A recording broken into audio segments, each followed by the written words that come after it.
experience, also known as an ELE. And this is a structured, peer-led opportunity to share knowledge, review suggested regulations, and foster critical discussions within the community setting. Educational learning experiences are designed to promote collective learning, elevate diverse perspectives, and generate actionable insights through open dialogue. In this context, the educational learning experience serves as a platform to examine cannabis regulations through a diversity, equity, and inclusion lens and propose equity-centered solutions. I'm Precious Brown. I'm joined today with Chad Anderson, and we're unpacking New York State's cannabis showcase event regulations, specifically how those rules impact small and equity-focused operators and how we believe they should evolve to better serve marginalized communities.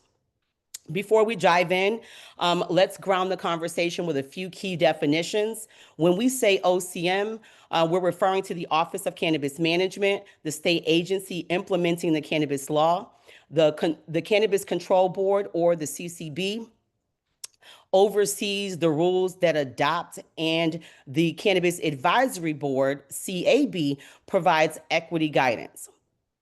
All the suggestions we'll share today come directly from our analysis of the proposed Part 117 regulations and related laws. Thank you for that, Precious. Welcome. How's everybody doing? Like she said, I'm Chad Anderson, and we're going to hop right in, setting the context. So the proposed outline in Part 117 of New York State cannabis regulations govern how retailers can host pop-up event sales. Think of these event sales like cannabis farmers markets, but with way stricter limitations on what they can and can't do. Our goal today is to explore the suggested regulations, where the shortfalls are, and how we can shape the regulation to truly reflect inclusion and opportunity here in our New York State adult use cannabis market. So we're going to be hopping in today just with the summary of what the regulations are, what they're saying, and just having some conversation through that, right? So starting off with who can participate. Permit holders. To be a permit holder, you must be a licensed adult use cannabis retailer or registered organization that also does the same thing as an adult use cannabis retailer. Authorized licensees are the cultivators, processors, micro businesses, RODs, and RONDs. And vendors, meaning anybody who can participate, can be non-licensed cannabis businesses that can provide food, entertainment, education, but once again, under strict guidelines on what that exactly looks like. So there are a few partnerships that are required in order to hold these events in comparison to what was previously set out. You know, it's kind of on the same line, but there are also some key differences that we're going to be talking about. So permit applicants must partner with at least one cultivator and one processor. You know, like I said, this is in alignment with what the previous regulations were, but now they're saying for each retail location that's involved in the permit, there needs to be also an additional cultivator and license and processor.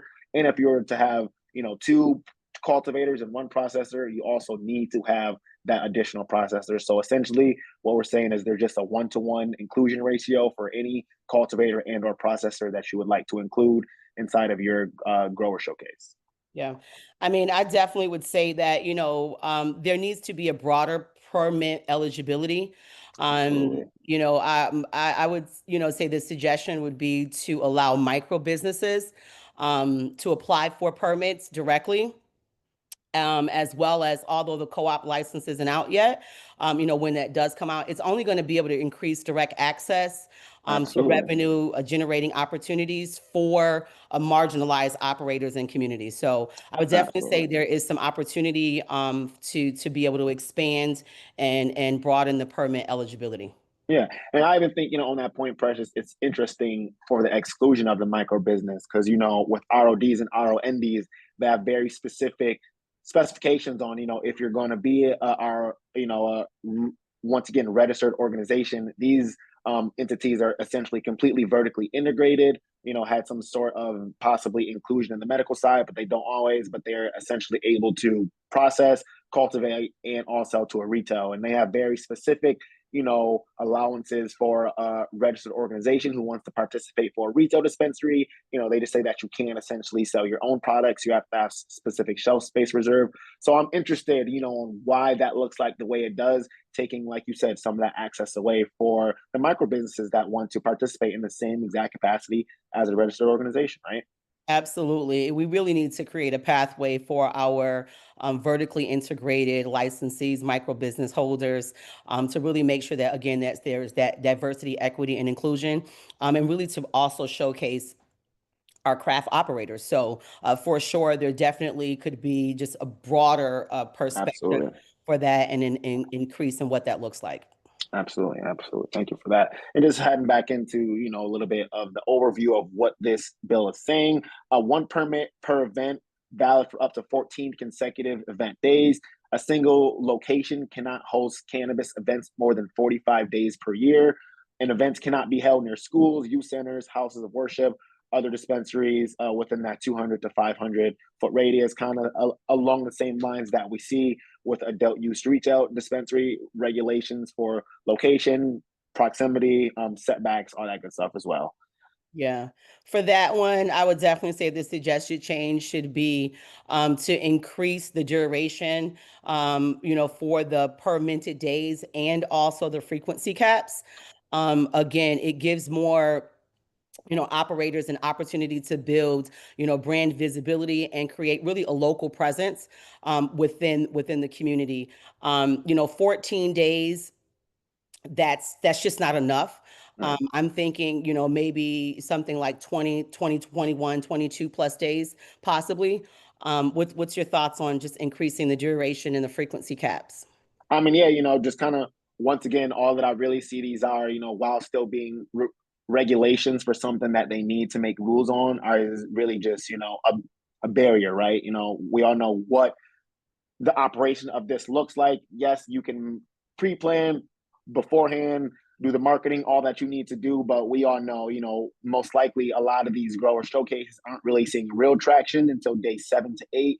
At that point, you're halfway through your allotted day amount. So, like I said, I just really see it as a barrier, and just like a restriction to how much profit you can really make, how much revenue you can really pull in. And I do truly think it's interesting, the 45 calendar days per event per year rule. I'm very interested to see how that ends up panning out, because realistically, it just doesn't make a lot of sense. I mean, I would ideally guess that maybe they just don't want some locations to get oversaturated with what engagement with that looks like, but I just truly don't see why they would have some sort of regulation in place that specifically controls how many calendar days a location can hold a cannabis grower showcase outside of a license for that location. If that's saying, okay, you need to change your location every so often, and that looks like you only can have 45 calendar days per year per location per license, that makes sense. But just Right. saying in general, I even feel like for the landlords that are working so hard to make these spaces available,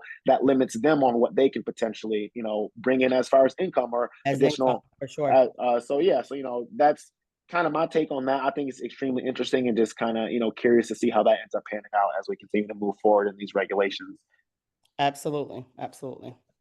So just popping back in, so let's talk a little bit about vendors. So like I said, there are additional vendors that are allowed at these grower showcases. Vendors are allowed for food with proper permitting, obviously, depending on your county and your region.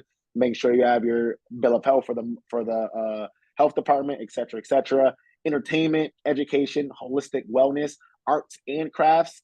Any vendors that you have are completely prohibited from selling cannabis that aren't within those parameters that we just recently discussed earlier. Tobacco, alcohol, or any additional infused products. And also they're prohibited from appealing to any underage demographics, and that's with candy, toys, any of that sort of thing. So you can't have that munchies mobile with the candy selection like you think at your grower showcase, because it appeals to an underage crowd, right? So I do think that that's interesting. I think that a room for opportunity is just opening up what that really means inside of, food, entertainment, education, holistic wellness, arts and crafts. I do think to some extent that is, broad in its own sense, but I think that for some of the specific ideas and, things that we want to see come out of these grower showcase, it would be interesting to see them really define what collaboration looks like. And, as far as like profit sharing and, we start talking about 501c3s and inclusion with that, just kind of navigating what that looks like as we, entertain the grower showcase alongside other industries. Yeah, I would definitely agree. They definitely need to expand like the voters' rights, and really allow, exactly like you said, just non-cannabis items, right, to be able to be, showcased and offered, right, just again like they do in craft brewery and craft winery, right. We want to be able to have that apparel, arts, all of those types of different, opportunities. So I would definitely say to be able to expand, the vendor, like permit, and to be able to kind of like expand the vendors, opportunities for sure. Absolutely. Absolutely. All right. So hopping into the application requirements, what do those look like? So applications are due 45 days before any event, and let's wait for a good cause.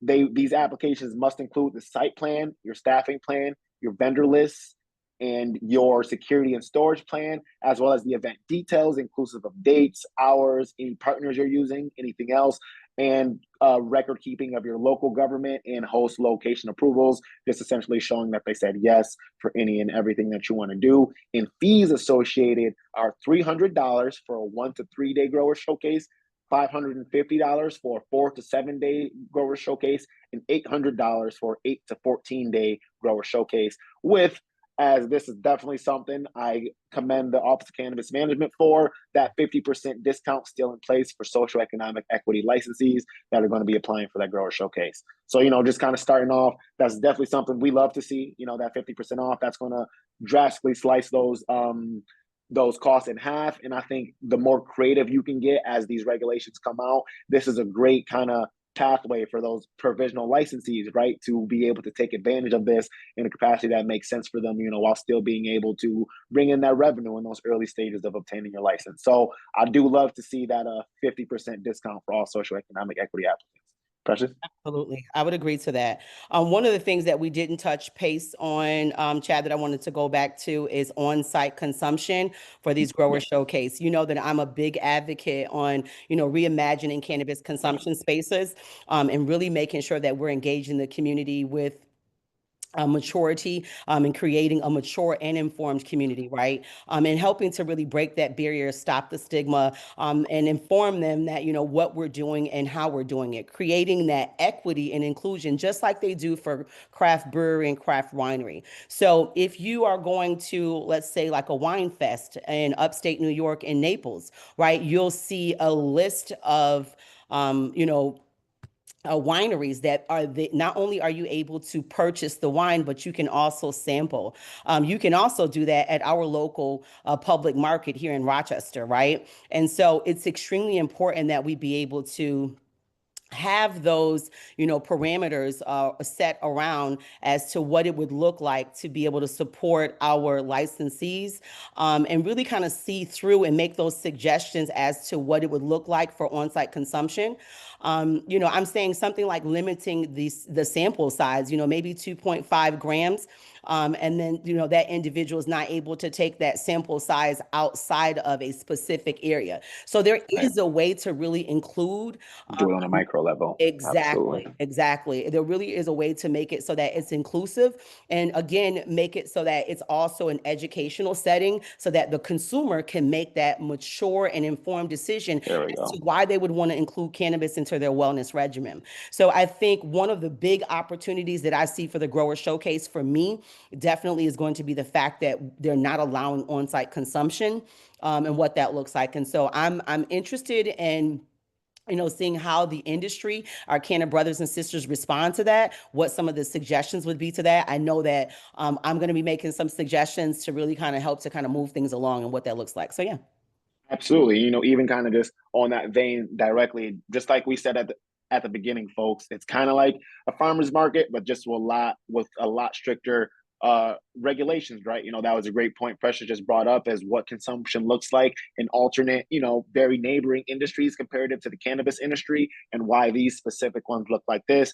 You know, Precious knows I always try to give them the benefit of the doubt, saying that, this is just what it looks like now. And ideally, they'll see very quickly within the next, ideally 1 to 2 years, that, this just isn't not only fair, but just not right. The revenue that they're losing out on, the actual, possibilities for what reimagining events in New York look like, especially New York wants to lead the forefront and everything, just what other states are kind of doing what we're doing. So like Precious said, very, very interested to see how that ends up panning out.